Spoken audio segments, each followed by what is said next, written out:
Yo, what's up, everybody? I want to jump on here. I don't do recordings typically, but I talk to so many different people every day, different days. But this one should probably cover everybody. And I know some of you get extremely busy, so you don't have an opportunity to reach out to me. So I'm just going to do this for everybody, all my friends and family. I'm going to try to help out because we're in an extremely volatile cryptocurrency market right now, and you know a lot of people don't know how to navigate. So what you see behind me here is a fear and greed index right there. And typically in the market, when we are in the extreme fear stage of the market, people get disinterested in cryptocurrency. They stop trying to invest. And actually, this is the best time to be investing in crypto. This is where the stuff is on like Black Friday type sales. So I'm going to give you guys some tips, and I'm going to do something that I've never done before publicly, and I'm going to reveal the stew folio. And the reason I'm going to reveal that is because I want you guys to see uh, that even though we're in a down market, you can still make money in this market. I've had several iterations of my cryptocurrency portfolio over the last year or so, and I've had everything from fully mostly all metaverse and gaming tokens and stuff. And I've moved stuff around a whole lot depending on market conditions. And so, since we are in this bear cycle right now, I just want to make sure that people know what type of assets I'm currently in because I'm still making money even when the market is down. I'm not making as much as I was before, and I was at one point close to, realizing a dream that I have and market turn. But that's the time when we're in extreme fear in the market that you're supposed to be making the moves that I'm going to be showing you in just a few minutes here. So I'm representing for my team since I'm getting on here on my first recording that I'm putting out here for everybody. And there we go. That's a little bit better. I love my team, so got to represent. For all y'all haters out there, I don't really care. I'm an Alabama fan all year round. So when I do my videos, I'm going to be on here with Alabama. So anyway, here we go. I'll be sharing my screen with you, talking about some crypto stuff and stuff that you don't understand. I'll be probably creating other videos to dig a little deeper. I'm just going to give you kind of a global 30,000-foot view for right now. So let me go ahead and share the screen.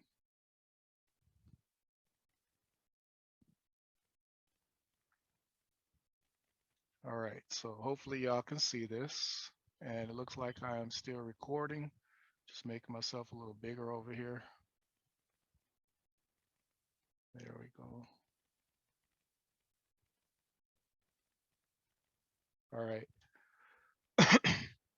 So what you see on this screen, I'm on a website called CoinMarketCap. My funds are not at risk by showing them to you. I keep my stuff stored in a hardware wallet that is in a fireproof and waterproof safe that I keep near me at all times. So what you see here is just an iteration of what I hold on the blockchain. Um, and I'll be going over different elements of this particular portfolio because I have a few. Two that you see here are the stew folio, which we're going to be going over.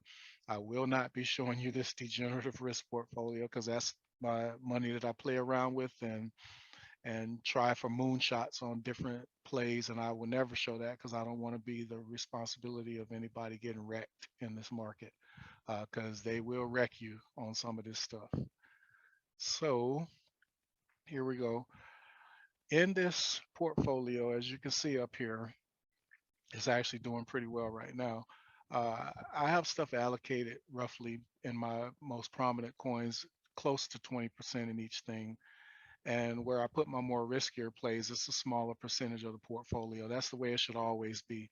I don't invest in Bitcoin itself because Bitcoin in this cycle is projected to probably only go up to $100,000. So that would only be a 2x, two times whatever you invest in it. And so I'm trying to get, multiples on my investments, and I'll tell you about those as we go along. So in this portfolio, what you see here first, which is one of my top assets, and it vacillates back and forth between Phantom and Luna, but right now Phantom is the top asset in my portfolio. Um, and as you can see here, I got a bunch of them, but the reason that I hold Phantom's been on a tear recently, and it's pretty volatile, but I like getting free money. And so with the Phantom ecosystem, what you see here is not the reflection of how much Phantom I actually have because I split it up into different protocols that are on that ecosystem. So you can pair your Phantom with other coins and something called yield farming, and I'll have to do a different video to go over that type of stuff. But basically, it creates passive income. You make money, you wake up, when if the thing goes on a tear, like it did the other day, and you wake up to 12, $15,000 more if your portfolio is this size, or if you have a smaller portfolio, you may wake up to a few $100s more. Either way, you're generating money with no effort. You have to still know a little bit of the fundamentals, and some sites are riskier than others. But the Phantom ecosystem is one where it generates very decent passive income on a couple of different sites that I use to do that. Another play that I have, which is the second one in my portfolio, and as you see, Phantom is 18%, Luna is around 18%. Terra Luna is an ecosystem that the CEO is a genius. There's a lot of venture capital money, and I tend to follow the money. Uh, it's a little bit different now than it used to be, where they had these 4-year cycles, and Bitcoin was kind of predictable to a certain extent. So you knew some stuff was going to happen, but um, last year I started kind of wondering if that was going to happen based on how much institutional involvement was coming into the market, and because they manipulate crap all the time in the regular stock market. So once they're getting involved in crypto, you want all of that extra money coming into the market, but with that extra money comes a little bit of power that they have to manipulate things. And it doesn't take a lot of money to manipulate the cryptocurrency market because number one, it's smaller than the stock market, but also just like I have these assets tied up in Phantom, locked in as I yield and make passive income. Now I can remove them, but that's considered part of the total value lock. So that's not in circulation in the market. So when you have less money in circulation, it takes less money to manipulate the little money that is circulating around the market. And now that you got these billionaires coming into cryptocurrency, they can make the market tank like they do consistently now and try to shake out weak hands. I'm in it for the long run. So I'm not a weak hand. I'm, in this to change my life and hopefully to help change some of y'all lives. So Luna's ecosystem, Luna is phenomenal token that I'm in, and it's a layer one, uh, maybe a layer two. I'm not sure. I don't get into that stuff, but I try to stay on layer ones and layer twos during bear cycles or bear markets because they recover faster when stuff goes down. And when they recover, they tend to do better than all of the other kind of crap coins and get back to their all-time highs. They're more predictable in that sense. So you can make a lot of money moving stuff around based on market conditions. So Luna is a deflationary asset, just like Bitcoin. There's only 21 million Bitcoins in existence that were made when Satoshi made them.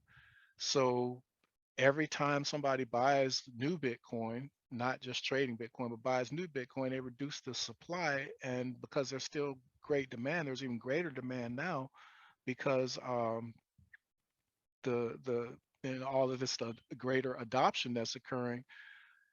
Luna tends to go up in price because of that, because they are tied to an algorithmic stable coin, and they have a burning mechanism that reduces the supply. And I'll do a whole separate video of that at some point to explain that to you a little bit more in depth. But basically, it's reducing the supply of Luna, and so the price gets extremely volatile at times and goes up. Now it'll come down, but it's been put to the test, and it's been able to hold its peg, and that'll be explained at a later time. and it's not that risky of an asset to be in, especially when you're trying to recover during the bear market. Um, and just to give you a little bit of background of why I'm so confident in stuff that I'm doing, I've been in crypto for a minute. When I was in it before, I wasn't really investing like I am now. I was being given crypto as part of my payments. I used to work with Momentum Studio. Shout out to Momentum. We had to go our separate ways. I'm doing some other stuff right now. But when I was working with them as the business development director, I um, was able to create a system of evaluating uh, projects, cryptocurrency projects back in 2017, 2018, right before crypto winter.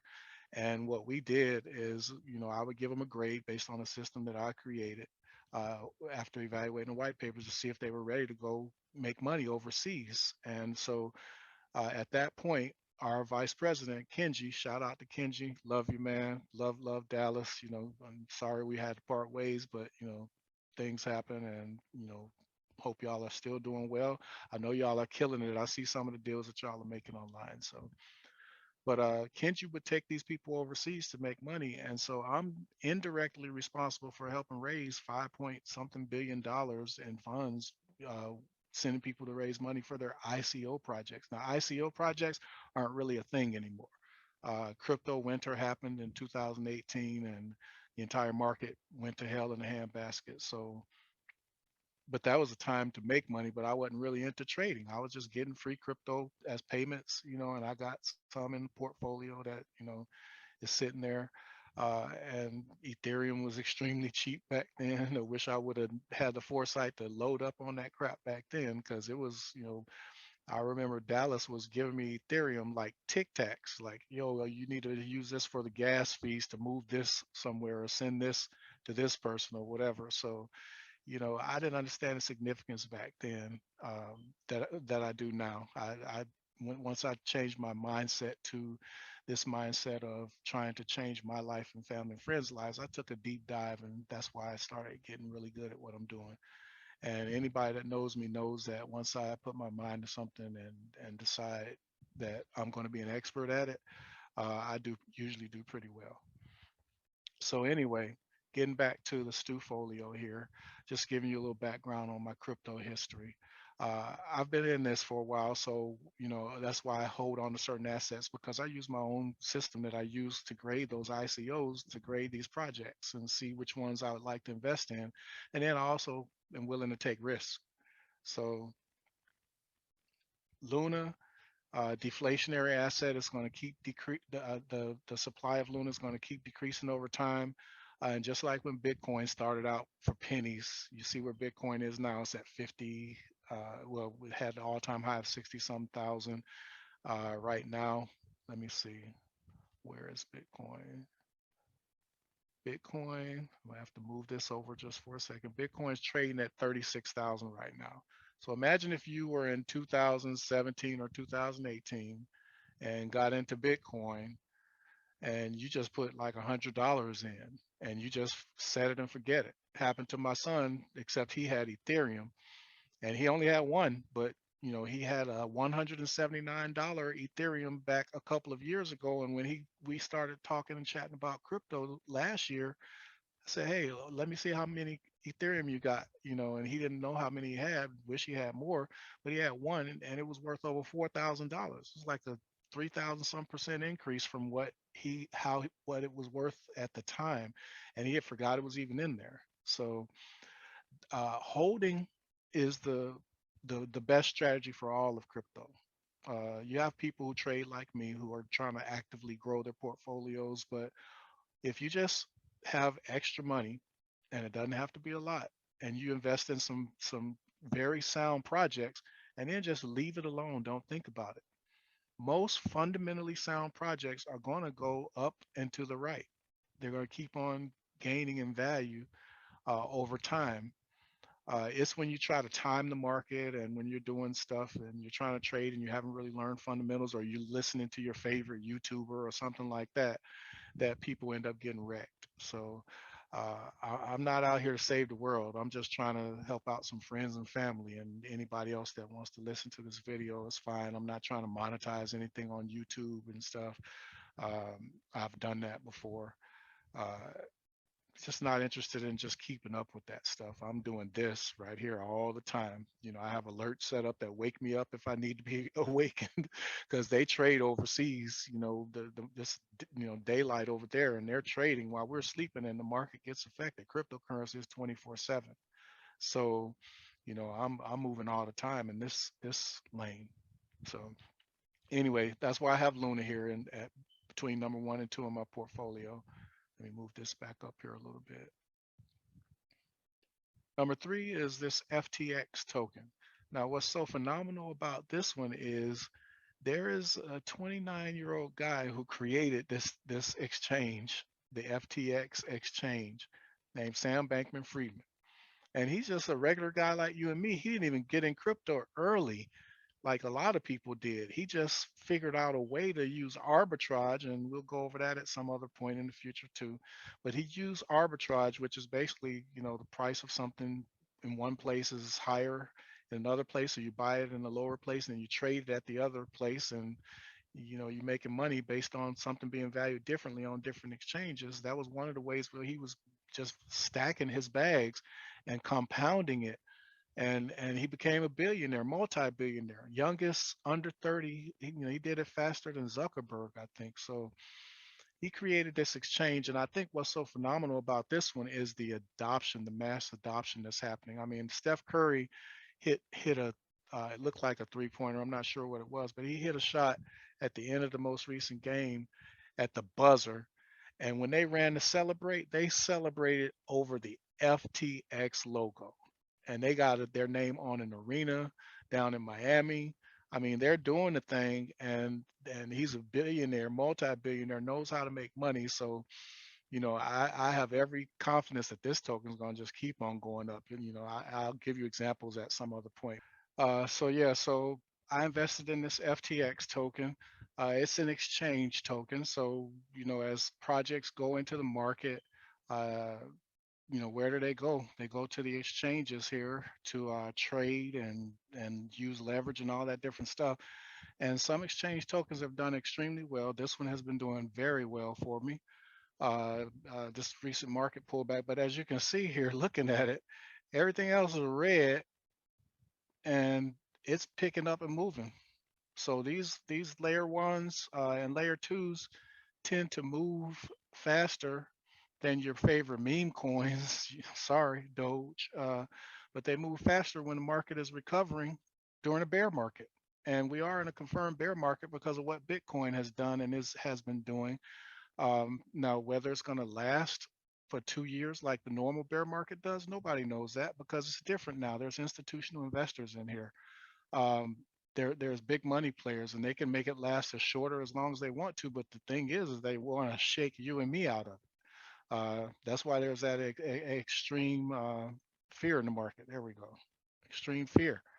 That fear and greed index is the key to let you know that when it's very fearful in the market, that's when you should be planning and buying. And greed at that point, when everybody's aping in, your auntie and uncles and grandma done heard about crypto and they're putting multiple ads online, that's when, you bail people like me out. We're ready to get out at that time when it goes back over to this side over here.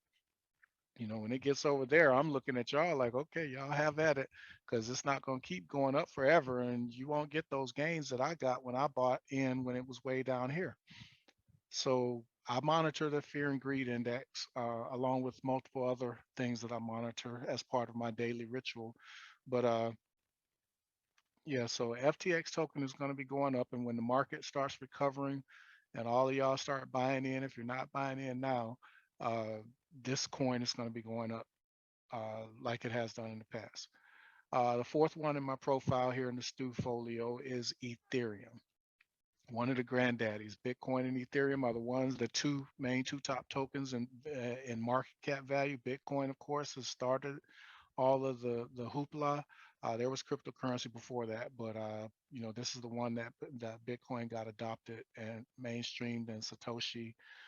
His algorithm for Bitcoin just phenomenal. It changed everything. So, but Ethereum came along, um, one of the first layer twos like that, and it's had the first mover advantage. So um, it gained mass adoption. It's just got some crazy, crazy gas fees, and what y'all for y'all that don't know, gas fees are like transaction fees, and it's ridiculous. So I'll tell you how I handle that because I don't trade on the Ethereum network. I don't like losing money, and that's basically what you're doing if you're trading on the Ethereum network. So, but I do hold Ethereum because I think that based on uh, technical analysis with the charts and stuff. And just so you know, I do these charts all day long, looking at them. But based on the technical analysis of Ethereum, it's going to probably hit about 10,000, 15,000 when this bull market resumes here. And one of the main reasons that I hold some Ethereum is I use a platform called Nexo to do loans, crypto loans. And it's one of the ones that they use where they give you 50% of the value of your crypto holdings, and you don't have to pay yourself back at any time as long as you're keeping your loan to value ratio up. So they don't have the time limits like some other websites. And also, uh, I'm getting paid interest. So the interest on my loan that is owed is being covered by the interest that I'm earning or accruing from holding my crypto on their platform. So it's a zero sum proposition. I took out a little $10,000 loan, and if Ethereum goes up to 10,000, that'll be a 5x from here, close to a 5x. That'll turn this here into about $350,000. $10,000 loan will be easy to pay back. So I'm on this platform so that when I get to the status that I want to get in, I can take out a loan, pay cash for a house, pay cash for whatever I need to. Because when you do a loan, a crypto loan to yourself, it doesn't create a taxable a capital gains taxable event. In fact, what it does create when you start paying yourself back, the interest that you pay back to yourself for the loan that you took out and gave yourself is tax deductible. And it's not financial advice or anything. Nothing that I say on here is financial advice. I'm just kind of educating my family and friends about stuff that I've learned. So do your own research, do your own due diligence, but talk to tax advisors. But this is how those billionaires do it. The people who have money uh, that hardly pay any taxes at all is because they use the laws that are there. There's nothing wrong with that. You know, they just know the laws, and the laws were created probably by people like them, and we just don't know how to use them. So when you learn how to use some stuff like that, and that's why I have that mindset now, is that I don't want Uncle Sam coming in and taking 50% of what I've worked hard and sat in front of this computer and researched and done every day. So I've learned and find out ways that I can maximize and keep stuff that I earn as well. So Ethereum is one that I hold so that I can do a crypto loan to myself, and then I pay that loan back when I want to because they don't have any type of time frame. It ain't like I can just walk into a bank and get a loan. I was stupid and messed my credit up. So, I would have to go through some programs and stuff and fix some stuff or whatever. I'm like, screw it. I can give myself a loan for $400,000, $500,000 or whatever, and buy start building my estate and do stuff that I want to do when this market recovers and pay myself back when I want to. And there's nobody that has to approve me but me. What am I gonna do? Tell myself I ain't qualified? So I don't have to worry about my credit score right now because my score is as high as I want it to be for myself to give myself a loan. So anyway, that's why I hold Ethereum so I can take advantage of uh, the loan program that they have on Nexo. They also have it on the Celsius platform and a few others, but they have some stipulations that are a little bit stricter. Nexo is phenomenal. That I can't say enough about it, and I won't right here because I don't want to waste time on it. Next one I have in the portfolio is Ripple. And you may or may not have heard about Ripple, but Ripple has been around since back when I was working with Momentum Studios. Um, it was number two, right where Ethereum is sitting right now. And I think Ripple right now is way down on the charts because they got sued by the SEC. And the SEC has been kind of talking out of both sides of their face, and they've been getting caught with their hand in the cookie jar, and lots of stuff is coming out. And the lawsuit is looking like it's coming close to being over. And when it does end, because Ripple got delisted from a lot of exchanges around the world, yet they are still doing business everywhere, and they're changing the monetary systems. I mean, you need to do your research on Ripple because Ripple is a gangster in this crypto game if this lawsuit ends anytime soon, and it is going to move the market like no other cryptocurrency has. And that's my own opinion, not financial advice, but do your own research. I'm not going to try to hype it up, but I'm hyped about it. I'll hold a whole boatload of it, and it had already gone up to like $1 and something, but Ripple should be valued probably in the neighborhood of $20 right now if it had moved with the other market and not been delisted and artificially suppressed. So a $20 Ripple multiplied by that. I don't even want to try to do the math in my head right now, but it's a boatload of money. And I'm sitting there waiting on it in the background, rubbing my hands together, looking greedy, waiting for this over here, that fear and greed index. But see, I'm already positioned. And there are people positioned way better than me in a lot of these price wise. You know, my average entry price you can see here. Let me move myself over. I'll put this over here. Here. My average entry price on some of these over here in Ripple, 40 cents. I mean, I wasn't serious about crypto seriously until this year. I mean, I've been in it and making some decent moves and stuff prior to not this year, I'm sorry, but the beginning of last year uh, is when I got real serious because I was doing really well in the stock market. So I was moving my stock market money over into crypto and taking learning and investing in crypto serious starting in January of was it? It had to be COVID year, so it was 20 where I started taking it really, really serious. But my learning curve was a little slow because I wasn't, I was really nervous about it and stuff because I worked hard to make the money in the stock market. So, learning options and stuff and that and options and stocks do not compare to crypto. The gains, oh my God. The gains in my crypto have really, really just blown right past anything that I could have ever done in the stock market. So anyway, Ripple is an OG. It's going to probably get to number two as soon as the lawsuit is over and the market starts recovering. They get relisted. It's going to move, move, move. It's going to usurp Ethereum in second place because Ethereum is having problems with the high gas fees and people waiting on Ethereum 2.2, which they're now trying to call consensus. Change the name ain't gonna change that crap. Y'all still need to get your crap together. So anyway, I'm trying not to cuss because I talk like a sailor sometimes. Everybody knows that. So anyway, Ripple 1, 2, 3, 4 is number five in my portfolio. Some of this stuff when it moves up, like if Ripple went to $1 right now, it would easily move up here. But as that moves, everything else is usually moving because I'm in good coins right now. These are bear market resistant tokens.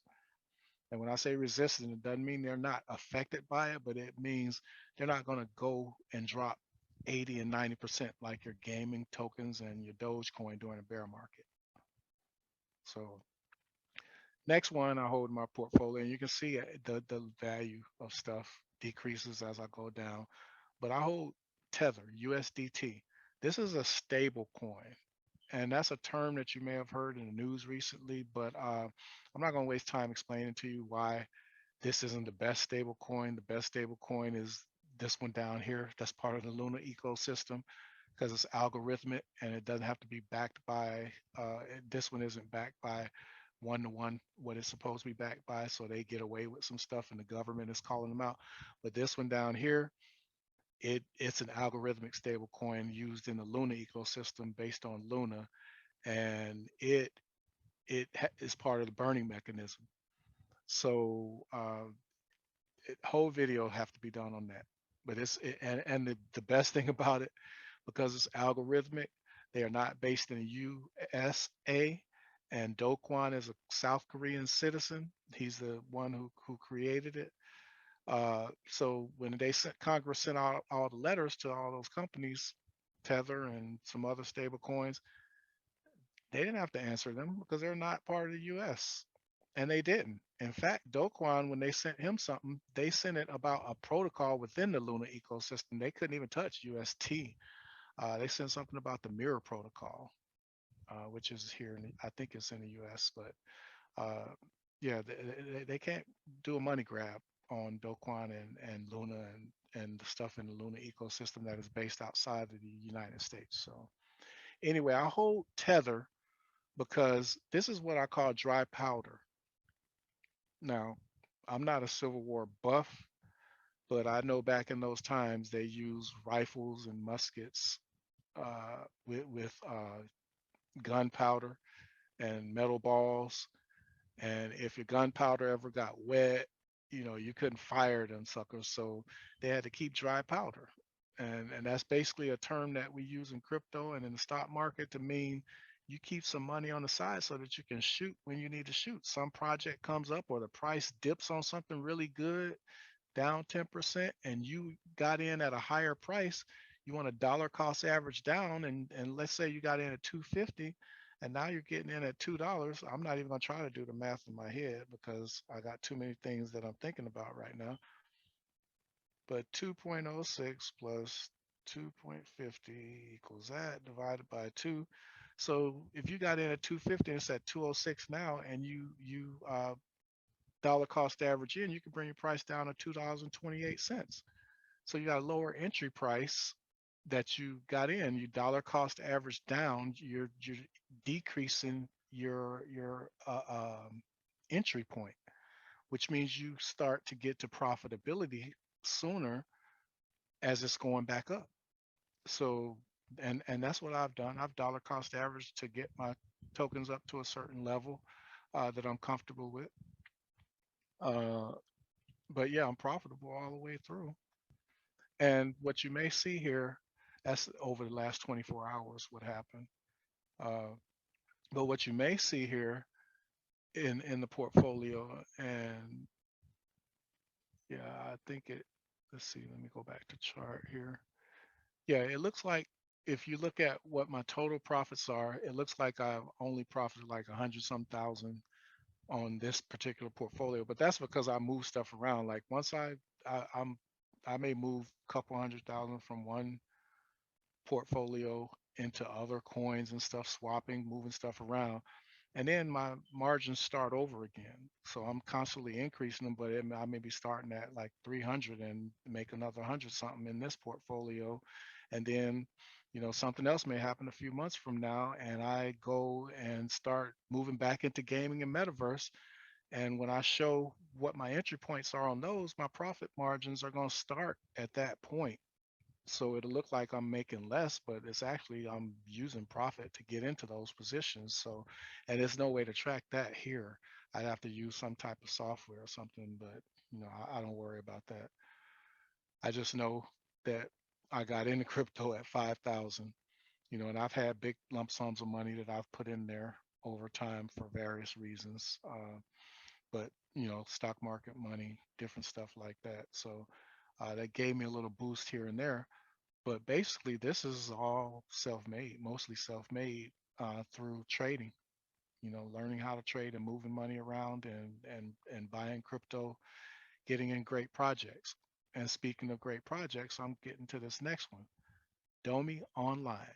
Now, I just said that I moved out of most gaming and metaverse. This is one that I will never, ever, ever move out of. I am a game nerd to the core. I can't play anymore because of multiple sclerosis. I can barely move my hands good. Uh, I have bad dexterity. I drop stuff. So I can't even play games like I used to, but I can invest the hell in them and I know about them. So Domi kind of reminds me of World of Warcraft, but with NFTs. And if you don't know about NFTs, I'm not going to waste time telling you about them right now, but that's the future. I mean, celebrities are using them, businesses are using them, the metaverse is using them.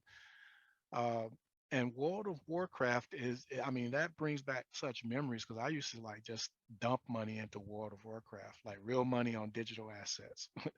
And it wasn't NFTs or nothing. It was just like fake swords, different stuff that can enhance your characters or whatever. But being able to invest in something that brings back that type of nostalgia is going to blow everything up. And there are games out there like Axie Infinity that went from 8 cents to right now it's at 40 some dollars, but at its peak it was at 100 and something. In fact, let me just tell you specifically because I just gave a very good friend of mine, or I'm going to be giving to him. I promised him that I'd give it to him, but I'm going to be giving him 1,000 of these tokens, and they're only worth 11 cents right now. Let me tell you how significant that is. And I'm just doing this to him for him because he's just a phenomenal person. You know, just done great things with our family, and we plan on doing great things in the future with some of the stuff that we're going to be doing in Africa, and we're going to be including him in part of that stuff. So, uh, I want him to benefit from just from the phenomenal things that he's done for us so far. I want him to benefit from this, if it happens. And let me just tell you how it could potentially happen. I'm giving him 1,000 of these tokens, and I mentioned Axie Infinity. So I'm going to just read this from my phone because this is what I showed him. Uh, well, my wife showed him. She's the one who texted him. But right now, this token is worth 0.115, and the text here was 0.117. And I gave him the example that Axie Infinity, which has done phenomenal, started out in November of 2020 at 8 cents. This one is at 11 cents. Axie was at 8 cents. November of 2020. In November of 2021, which is 1 year later, Axie Infinity was worth $166 per token. That's a 200,000% increase from 8 cents to $166 when it peaked in November 1 year later. So I just told him, imagine I'm gifting you 1,000 tokens. They're only worth 11 cents each right now. So 1,000 of them, is only going to be maybe 1,000 some dollars or whatever. Let me quit guessing and just do the math. So right now, these 11-cent tokens are worth 100 and some dollars. So it's not like I'm breaking the bank giving him 1,000 tokens. But what I'm doing is giving them something that has potential future. And that's what I'm trying to say to you guys is that there's future in this stuff. There's life-changing stuff that could potentially happen. Now there is risk, lots of risk. So don't ever invest in nothing that you're not willing to lose, because that can happen. There's billionaires and multi-billionaire people manipulating the market right now as we speak. So, but just getting back to this, these 1,000 tokens, if they did only half of what Axie Infinity did, 100,000%, they would be worth $117,000. That's a pretty decent gift, right? uh, if they matched Axie Infinity, $234,000. If they did 200,000%. I'm here to tell you that I think that it's going to blow Axie Infinity's numbers out the water. This game doesn't even release until quarter 3, and they have a working demo right now. And they have a phenomenal team. I mean, everything that they're doing is right. And they're not rushing to release and just drop something out onto the market. It blows Axie Infinity out of the water. A lot of the other gaming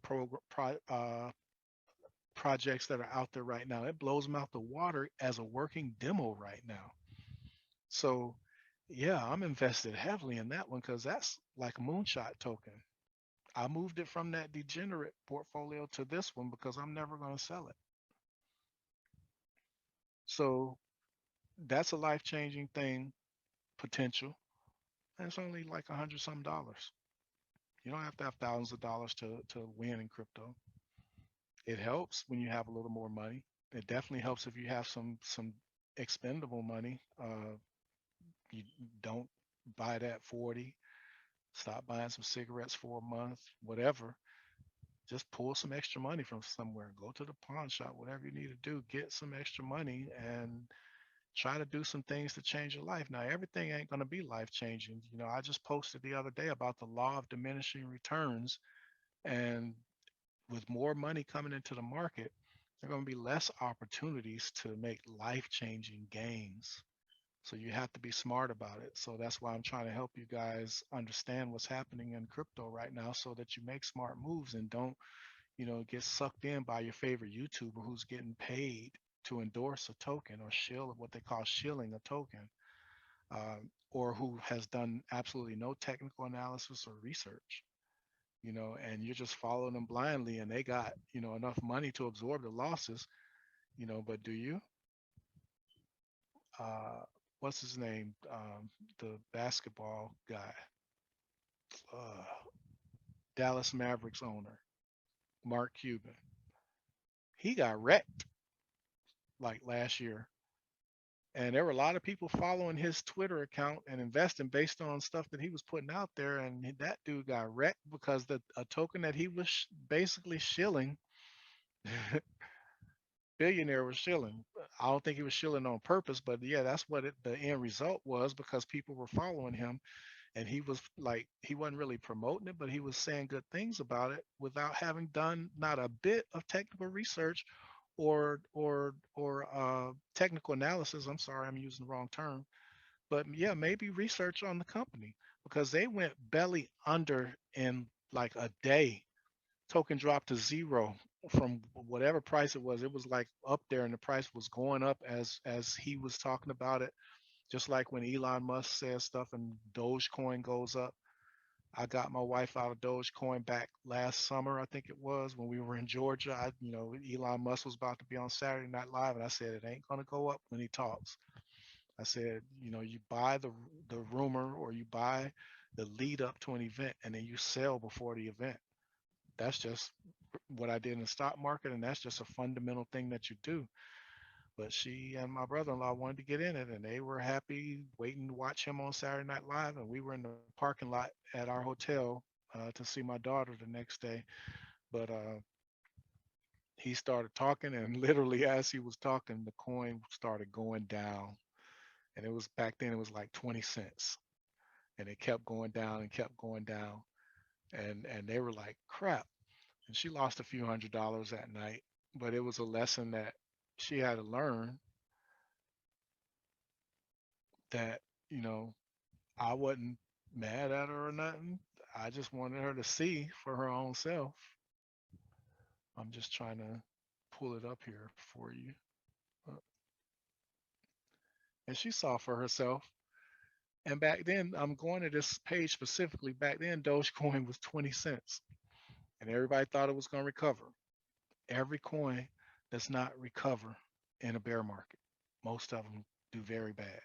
They drop 80, 90% from their all-time highs, and then they either go out of existence or they don't recover. So when you look at the all-time high here, this is what Dogecoin looks like. When was this? May of 2021.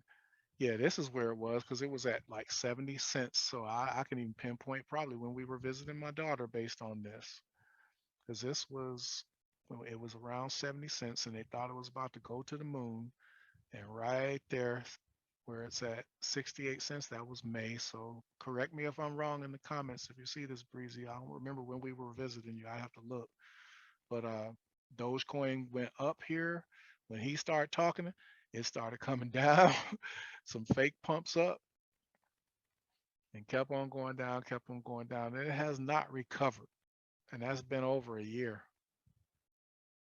or about to be a year. In May, it'll be a year. I, you know, it may do some stuff because they're trying to force the issue and make Dogecoin accepted, trying to create use cases for it. But real traders know it's still just a meme coin. Sorry for all you Doge fans out there. Now, don't get me wrong. I have made money on Doge, lots of money on Doge, but I don't hold that crap. I do it like a day trader. I see something fundamental that looks right on the charts in my 4 hour time frame, and I will trade the hell out of Doge and make my money that day and be out of it. That's just how I treat it. It ain't one that I'm going to ever hold. It's at 13 cents right now, and everybody is waiting for it to go to $1. I'll see y'all on the other side of that one. Let's see, I'm down now. It was at 444. Just want y'all to see how the market moves as I'm talking on this video. And I don't even like sweat. So I'll go in here sometimes, and this is not saying plus 40 in 24 hours. It may say minus 50 or minus 60 in 24 hours, depending on what the market did. You have to have the mindset that you are going to just let this stuff sit there and do what it does, which is continue to grow, because it will. It don't go up and stay up. So I was on Domi Coin here. I'm in that. I'm giving away to my friend, very, very good friend, 1,000 of these tokens, hoping that it helps his life out at some point. He's over in Africa. And, and he was just floored, when he heard that. So he knows a little bit about crypto, but I want to take some time and teach him. Just like I teach my other family and friends, I'm going to do some Zoom calls with him and just get on there and make sure he knows some stuff, because he knows a little bit about crypto, but based on what I saw on the text, uh, got to be careful, because definitely gonna get wrecked, with out knowing some fundamentals and knowing how to look at these charts and stuff. But with this one, this Domi coin, you don't have to do nothing. Just set it and forget it. Just like some kind of cooking thing that was on one of those infomercials. The saying is set it and forget it. That's what you do with Domi coin, because it's going to the moon. And that's just me saying that none of this stuff that I'm telling you today is financial advice. It is just entertainment and me letting you know my journey and what I'm doing. I suggest that you learn some fundamentals yourself. Talk to a broker if you need to, because I'm not a broker, not your broker. And just go to YouTube University. This stuff is out there for free. I mean, I tell family and friends all the time. I've even had a very good friend of mine that's a nurse suggest that I charge people. I just don't feel like that's morally right for me. So I'm like, I learned it all for free at my YouTube University, finding stuff and then doing research online outside of YouTube and learning how to chart, learning these fundamentals and testing stuff out, testing theories out, testing out how I'm going to do things, doing research. And that's all. I did all of that, and it didn't cost me a dime.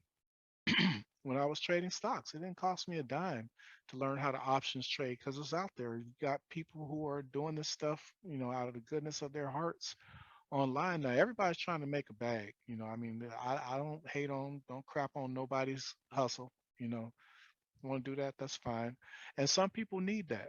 Some people need to feel like they are getting something by paying for it. I don't hate on that either. I mean, if you want to pay some money to feel like you're getting exactly what you need, and you can go and get a refund if something ain't right, or you got a recourse or something, I say go for it. But for me, I've always been like hard work, pedal to the metal, you know, uh, get my hands dirty, figure stuff out myself, and I do well that way. And I get great results, and I'm responsible for my results, not somebody else. So I won't crap on people paying people. Everybody got to get a hustle. In fact, if you ain't figured out a hustle since COVID started, you just don't want to hustle, or you ain't got it in you to hustle, because there's too many opportunities out there since COVID. You know,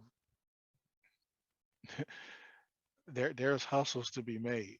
There's stuff, businesses that you could have started. There's stuff that you can do.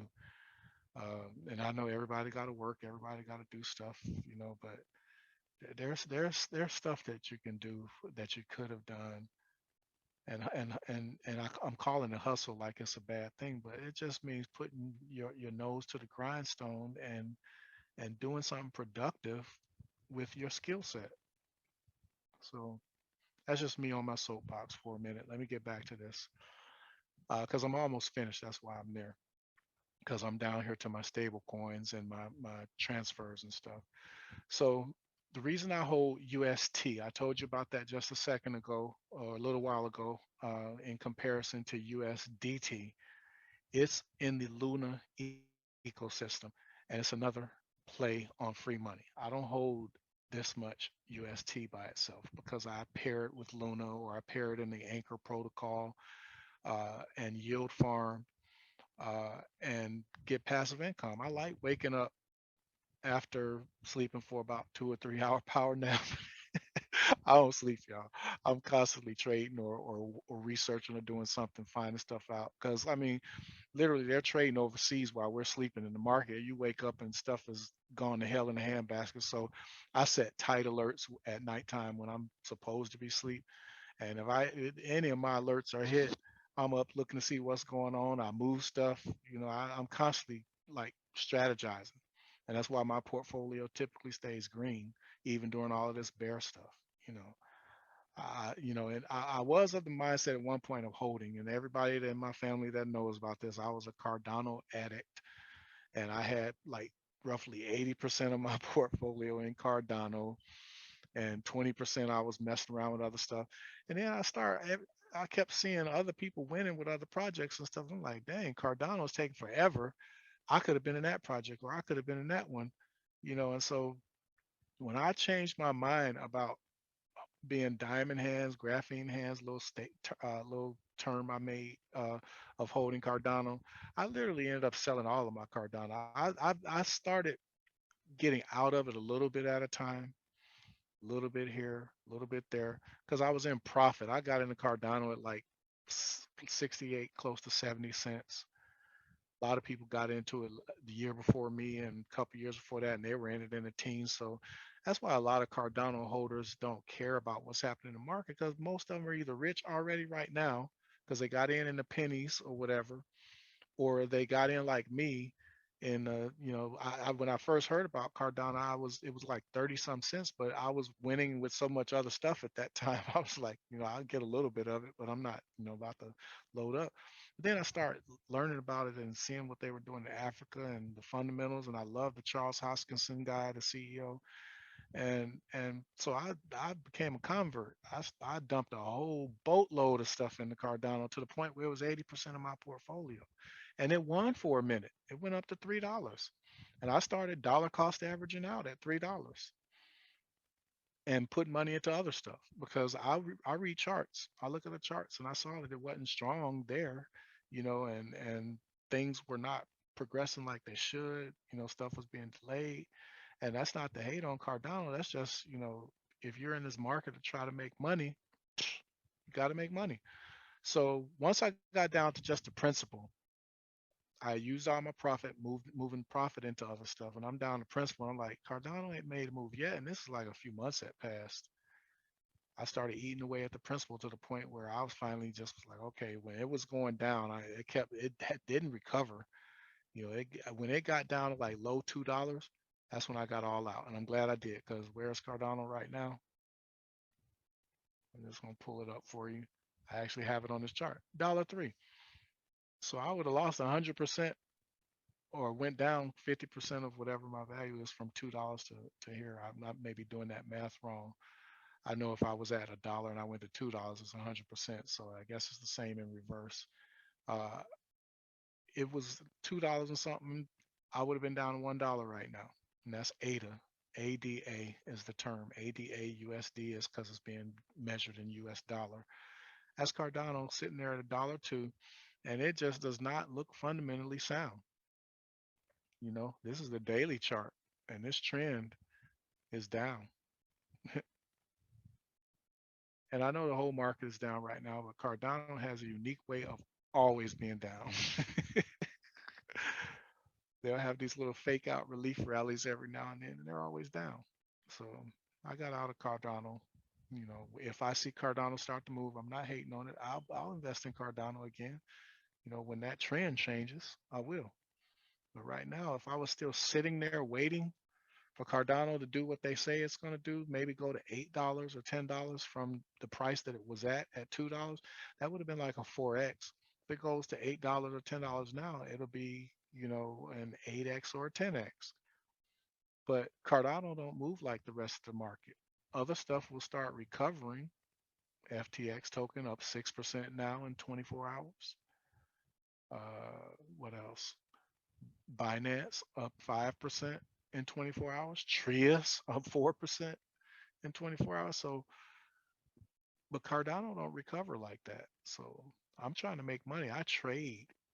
I don't day trade everything. I just trade to position myself in the best tokens based on the market. So anyway, I hold Terra UST to pair it with Luna and to pair it in the Anchor protocol to make passive incomes. And the reason I got off on the tangent is because I will wake up and see that, I've made $10,000, $15,000, and don't get me wrong, these are unrealized gains. So if anybody, IRS, whoever think that they, trying to say some crap to me, they're unrealized gains. I have not cashed out anything. I don't sell stuff. I will swap it on decentralized exchanges and stuff so that I can move stuff around without, having losses on exchanges and having exorbitant fees. There you have to find the proper protocols, move stuff, and I'm glad I'm segueing into that because it's cheap to move stuff on Terra, the Terra network. Over here on Ethereum, it costs a boatload. I mean, I know you've heard the stories, and it's true. I literally had to pay for I was moving just a few $100s, and they wanted me to pay gas fees of a few $100s. And I was like, hell no. I just let that token sit there. I'm like, I am not. It was in one of my portfolios that I had from my days with Momentum Studio. And I wanted to move some of those tokens over into here from my MetaMask wallet. And they wanted these exorbitant gas fees. And I was like, no, I'll just let it sit there. Ain't no way I'm paying that unless there's some kind of cross-chain bridge, and that was back then. And I'm glad there are cross-chain bridges now, but I'm still letting them sit there. But yeah, I just let it sit there because when you bridge stuff over from Ethereum, then you pay cheaper gas fees. And Terra's one. Down here are all of my tokens. Most of the tokens down here are ones that I use to move money around. Binance Smart Chain, Binance International. You can't really trade on anymore. I used to be able to by using a VPN. My favorite one down here, Surfshark. I also have PIA on other computers and on my network in the house. So I'm completely firewalled here, with VPNs and malware protection and stuff on the router and on the devices. So, but yeah, Binance Smart Chain is one that you can swap and stuff on. But if you try to trade on the actual exchange, you won't pass what's called KYC, which is Know Your Client, because they don't do business in the USA. There's some other platforms that don't do business in the USA, but they still allow you to trade if you have a VPN and say you're from another country. And I find that the best country to be from when you're using the VPN, you'll see it right here, Brazil. Brazil, you can trade everywhere if you're from Brazil. So I would change my VPN to Brazil, and then I can trade on most exchanges. Binance International will not let you do that anymore. You have to be from where you have to produce documents, driver's license, passport, something like that. But there are exchanges that will let you trade without KYC, know your client. Also, regulation is going to be implementing AML, which is anti-money laundering, and that's what Congress is trying to do right now. They got crazy crypto bill that passed, which is the reason why I'm pissed off at this administration, because nobody that knew about crypto or knows crypto was involved in that bill. And it's just basically, you know, they almost made it criminal without even understanding crypto and the effects of the bill. So, they pissed off a very active community of people, traders that got money. So, I hate to say it, I've always been independent, leaning left, but now that I'm doing this right here, trying to get this, 3, 4x from where it's at right now, I'm thinking a whole different way. And it's like, yeah, I normally vote, and I'm not trying to get political here. Never try to influence people in that way. Vote whatever your conscience tells you. But when I have voted for Gus Billirakis before. He's a Republican, and I voted for Democrats before, all up and down the line, mostly Democrats. But Republicans that I align with, which Gus Billirakis I align with because he actually helped us out with a military matter when we were trying to get my son from the Air Force in Montgomery or in Alabama, where we were living, down here to Florida.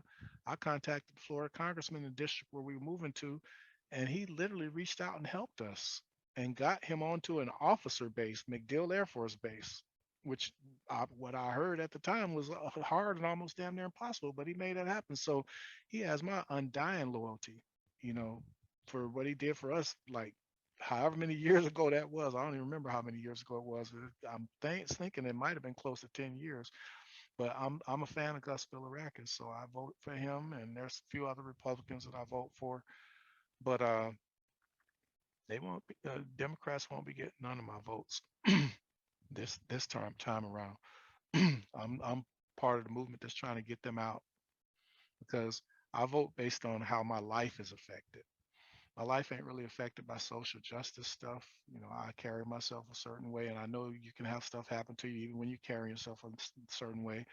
Philando Castile, in his example, he was licensed, and that situation shouldn't have happened. But I try to also avoid circumstances, and you can't avoid every circumstance. But I put myself in the best position that I can, that those type of things don't affect me. So my vote is not based on that. I know it does affect some people, and I'll let y'all vote based on that. That's your choice.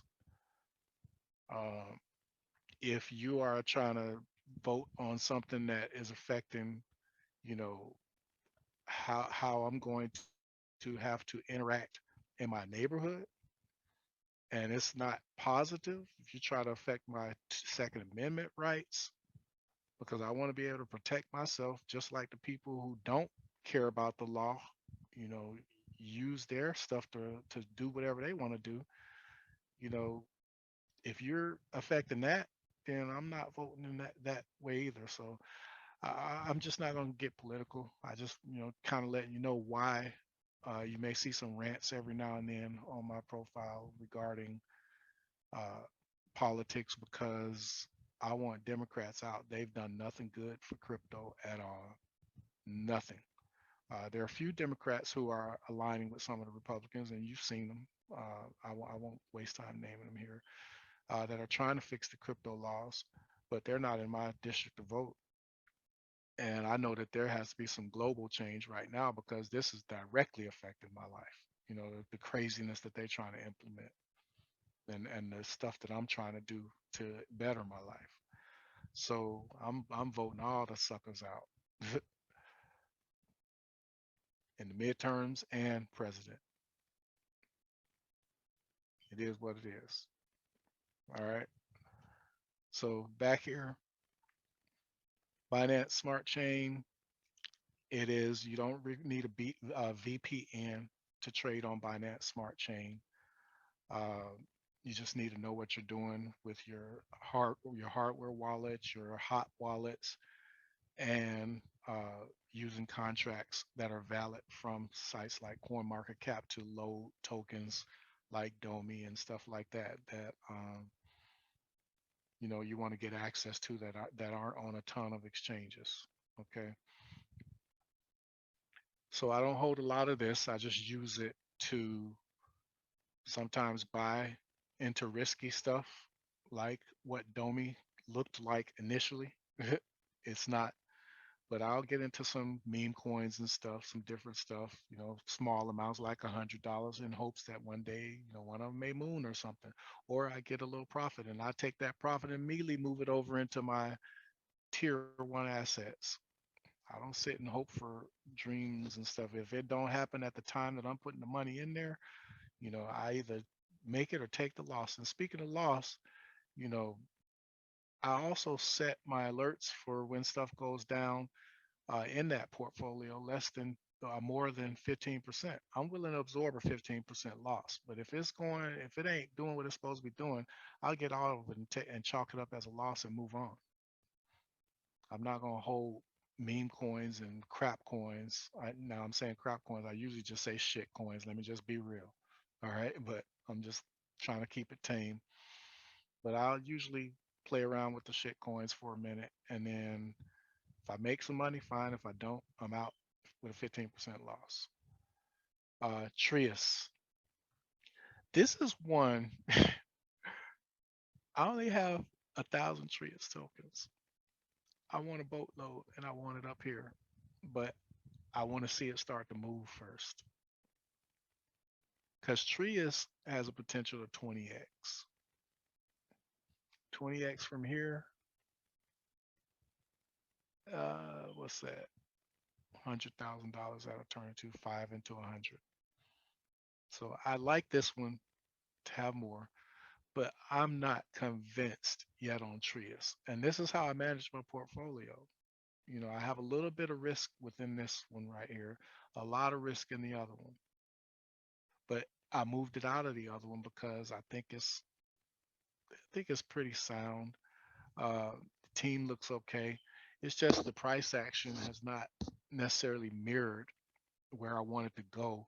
And I don't like money to just sit and do nothing. I like to see it either growing and making fundamentally sound moves on the charts. So if it, is going to, let me just show you an example here real quick.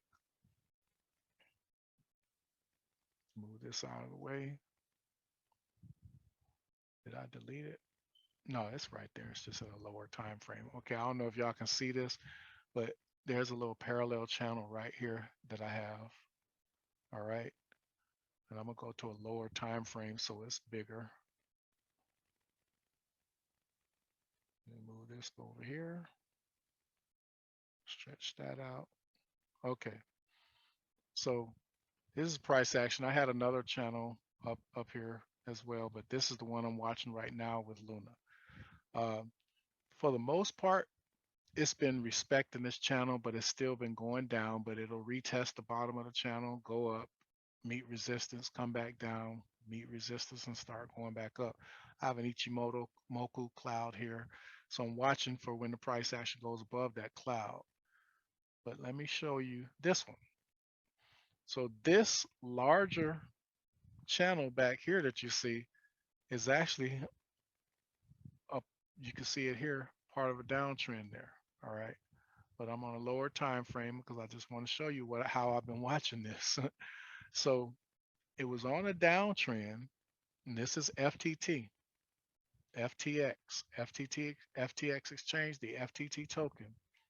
Same thing, respecting the channel on the downtrend, but then this uptrend started. So I created another channel to watch the uptrend, and it's pretty much respecting the uptrend channel. Now, if it pops up past this Ishimoku cloud, okay, and I'm not going to get into the technical indicators and some other things happen with some of these other indicators, then I'll know that this uptrend is confirmed and is valid.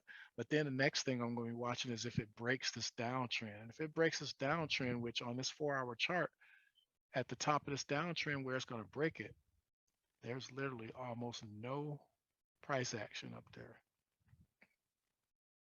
That means price discovery. And it will blow from there. And I'm not going to get into technical analysis in this video. I'm just trying to show you how deep this gets following this stuff and making moves. When this started to happen, you want to know what I did? I sold 25% of my FTX tokens somewhere up here because I'm in a confirmed downtrend. I see things that happened on the indicators, and I'm not going to go over those, like I said, but I saw the downtrend, sold 25% of them, so I knew it was going to go down. And what did I do? I bought back in down here. So I sold up here at 48, bought back in down here at 30 something, was able to just add more tokens to my bag and wait for it to go back up. So that's kind of what I do. I have some people who I text occasionally, family and friends. I let them know moves that I make, and I know they can't make the same moves that I make, but they may be able to take advantage with the resources that they have and get into some fundamentally sound things, because that's the only time I'm ever going to text my family and friends is if things are fundamentally sound. If they are not, uh, I'm not going to be responsible for wrecking them. You know, here's one that's in a confirmed uptrend, and then the trend was broken. I didn't put a downtrend on this because I know this is market manipulation, because this level of volume doesn't happen unless people are manipulating, and it's happening on a frequent, regular basis. See, they just pop up out of nowhere. They're pushing the market down artificially. So I know this is going to recover. All right. So I don't worry about that. The reason I'm showing you that is because this is one of my plays that's on the Phantom Network. Remember, if you can scroll back, or if you remember, I was talking about my Phantom stuff. I pair it with stuff. I paired Phantom with Curve, and I'm in a yield farm and making passive income. I paired Phantom with Aave in a yield farm, and I'm making passive income. And the reason I paired Phantom with those was because of this confirmed uptrend here. I just did that recently, this confirmed uptrend. Now, right now, things are down. So it's not winning money, but I'm not going to move money out of that yield farm because look at where this trend is going. So, and this is on a 4-hour time frame, but let me put it on a 12-hour and put it on a daily. Doesn't look right there. So let me go back here on the 4-hour. It's going to go right through that Ishimoku cloud into price discovery. So it's going to make me money on the Phantom Network, just passive income. When it recovers, it's going to recover. And I'm going to show you one other thing here, show you how recovery looks, how fun it is when you see recovery happening. Because it happened, if I still got it up here. Let me see. Yeah. Yeah.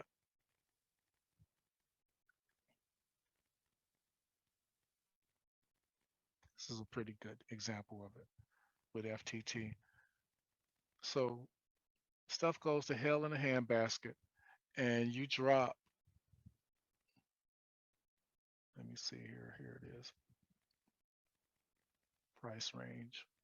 Okay, stuff goes in the hell in the handbasket, and you drop 33% in 2 days. Okay, now, like I said, I got out of it up here. So I didn't suffer this entire 33% drop. I suffered maybe a few percentage points drop, but I got out, sold 25% of that portfolio. Okay. And then down here, because this wick let me know that the channel was being respected, it started an uptrend. So let's just go from the bottom of this channel to show you where it's at now, price wise. Right now, up 22%. So I was able to take something that would have been a 30% loss, save 25% of that asset, buy back in here, and right now it's gaining 22%. And it's about to blow right through here because there's no resistance here on this Ishimoku channel at the beginning.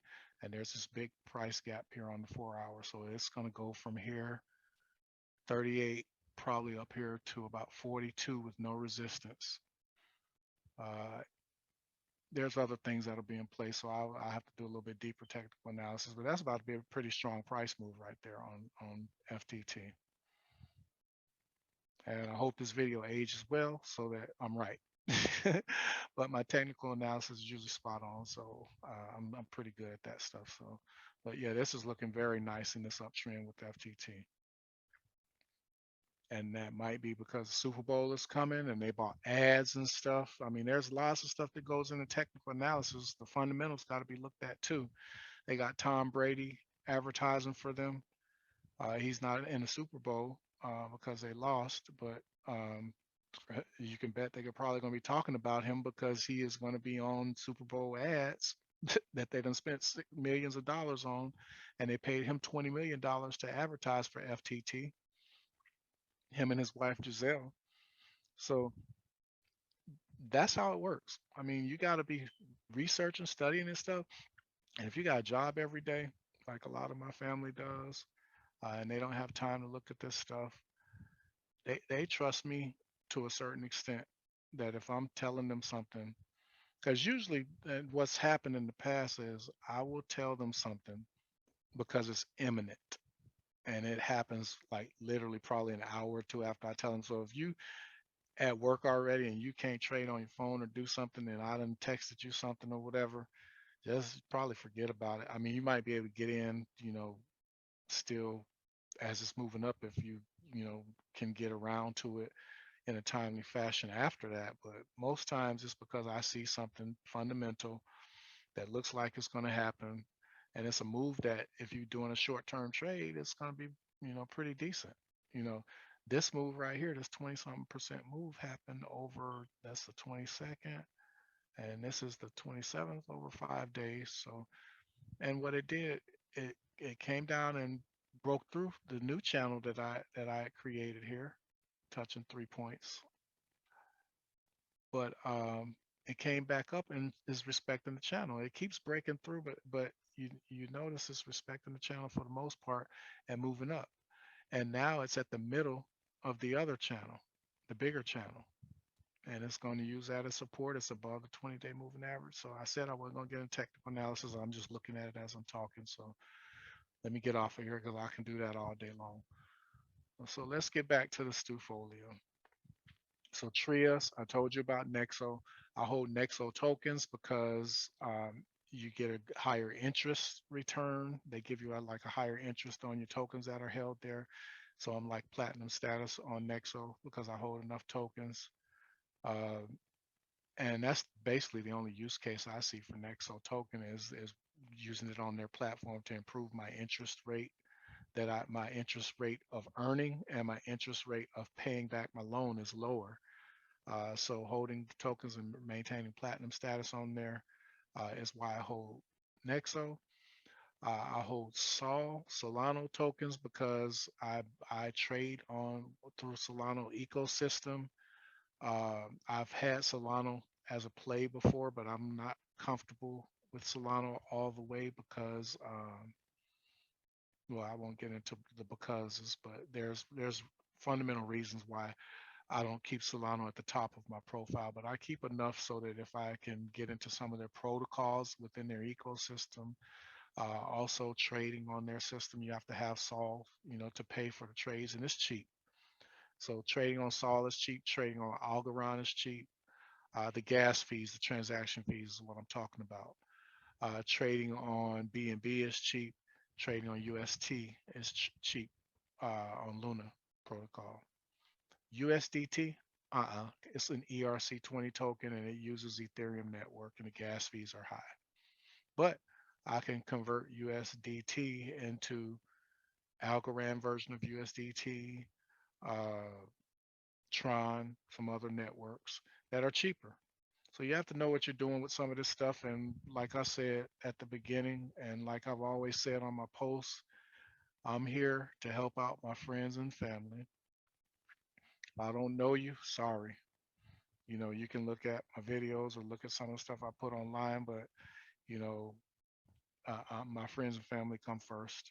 I'm not doing this as a business, so I don't have the time really. I don't have the bandwidth because I'm doing a lot of crap. I'm planning stuff in Africa. I'm doing stuff to help my wife establish stuff that she's going to be doing after she finishes her doctorate program. So Maybe at some point I will have the bandwidth to try to open up to everybody, and help a lot of people out. But for right now, this is, geared to my friends and family, and that's basically it. I know this is kind of long, but I'm long-winded online too. That's in. That's it. Peace out. Thanks for listening. Hope y'all understood it. Anybody want to work? Let me know. I will help you.